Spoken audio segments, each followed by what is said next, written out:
अक्रूर जी महाराज श्री धाम वृंदावन आए हैं। जैसे ही वृंदावन की सीमा में प्रवेश करने लगे, कृष्ण और बलराम द्वार पर ही मिल गए, बाहर ही मिल गए। बाबा प्रणाम करते हैं।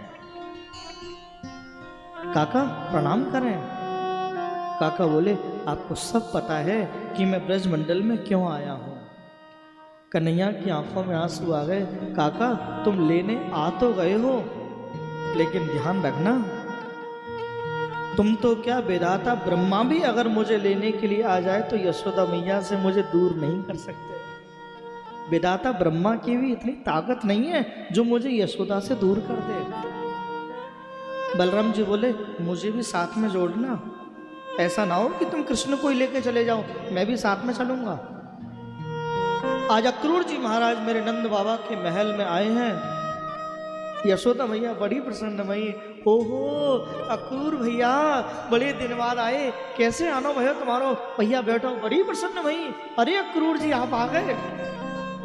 अक्रूर जी को एक सिंहासन के ऊपर बैठायो और मैया ने बड़े सुंदर भोजन बनाए। कृष्ण बलराम बैठे हैं, नंद बाबा बैठे हैं। यशोदा मैया चूल्हे पर रोटी बना रही हैं। रोटी बनाते बनाते अक्रूर जी भोजन कर रहे हैं, थाली लगी है सामने। भोजन करते करते नंद बाबा ने पूछी, कान यशोदा मैया के बहा रही है कि बात क्या हो रही है, कान बहा रही है।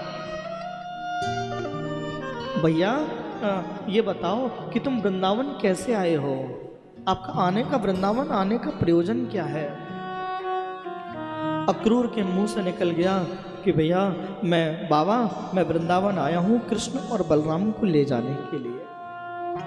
कृष्ण और बलराम को मथुरा ले जाने के लिए आया हूं। जैसे ही मेरी यशोदा मैया ने ये सुना, तुरंत हाथ से वो लोई छूट गई, हाथ तुरंत बाहर आई। बोले, अक्रूर ये तूने कहा कही अभी, तेरी हिम्मत कैसे भाई ये शब्द बोलने की, छोड़ मेरी थाली को, जरूरत नहीं है भोजन करने की। आज अक्रूर तेरी हिम्मत कैसे भाई, तैने ये कह कैसे दई कि मैं कृष्ण और बलराम को ले जाऊंगा। कृष्ण मचल गए।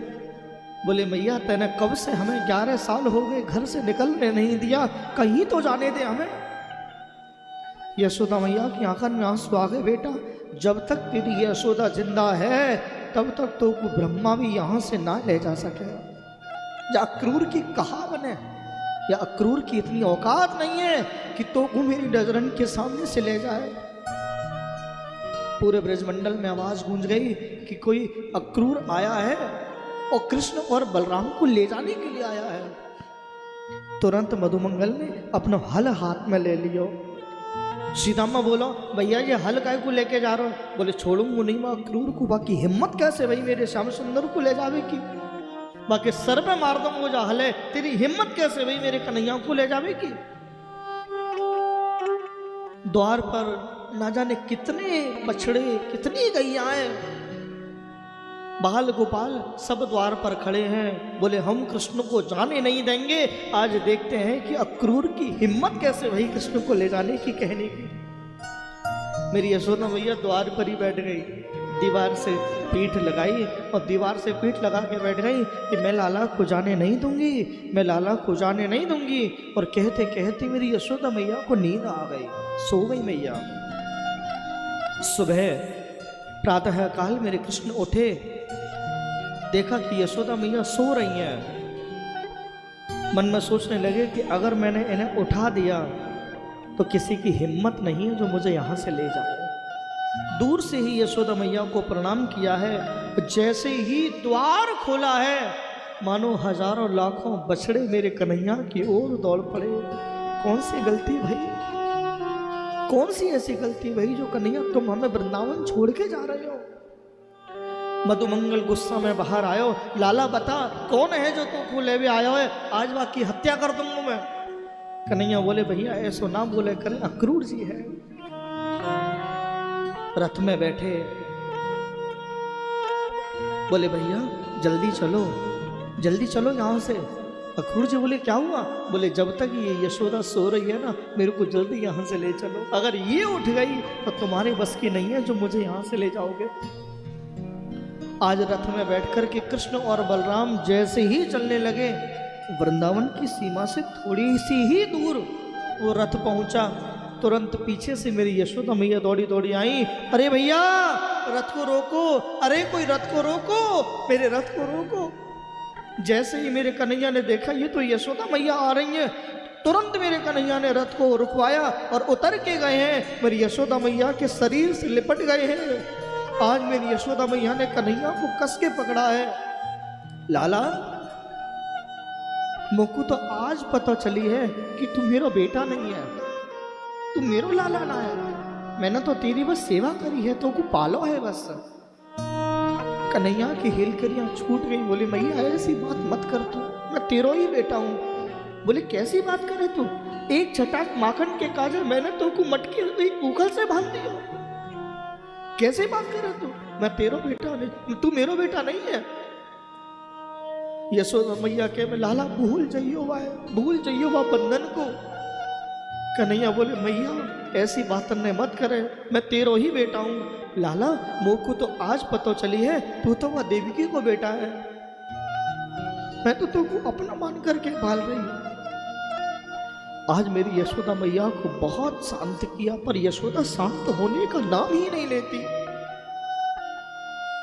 जैसे ही रथ में बैठ करके जाने लगे, थोड़ा आगे बढ़े तो ब्रज की गोपियां बाहर लेटी हैं, रथ के सामने लेटी हैं।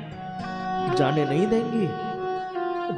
देंगी हम कृष्ण को, अगर जाना ही है तो ये रथ हमारे ऊपर से लेकर के जाओ, हमें मार जाओ हमें, लेकिन तेरे जाने के बाद में हम जिंदा रह जाएं, ये नहीं हो सकता कन्हैया। उन गोपियों को समझाया।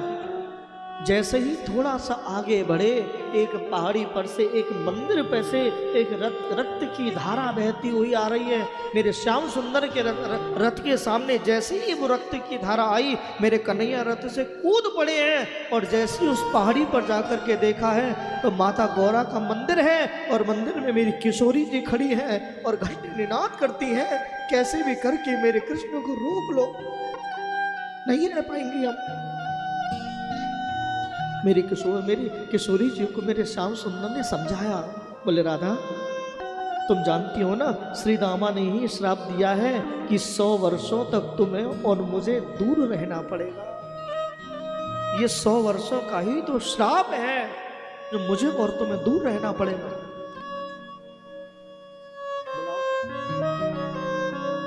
आज सब गोपियों को मेरे कन्हैया ने सबको समझाया है, सब गोपियों को समझाया।